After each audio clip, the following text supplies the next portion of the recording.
Sejumlah wisatawan wanita histeris motor dirampas begal.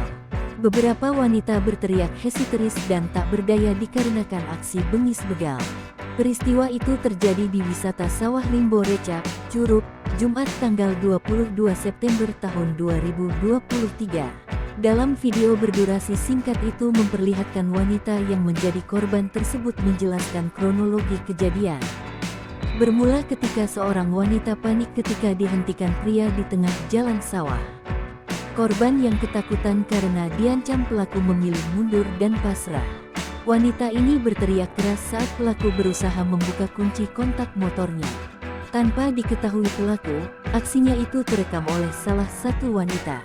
Motor Vario putih yang awalnya dikendarai berhasil dikuasai begal. Pelaku langsung kabur dari tempat kejadian begitu berhasil mendapatkan motor tersebut. Usai kejadian, beberapa warga setempat serta satu anggota polisi yang berada di lokasi mencoba menenangkan para korban. Terdengar wanita tersebut menjelaskan kronologi kejadian itu dengan nada suara yang bergetar. Saat ditanya apakah begal tersebut mengenakan kendaraan atau tidak, beberapa wanita tersebut mengatakan jika begal tersebut berjalan kaki. Ia juga menjelaskan jika begal tersebut berjalan dengan kondisi kaki yang pincang. Beberapa wanita itu mengatakan jika begal tersebut hampir mencoba melukai mereka.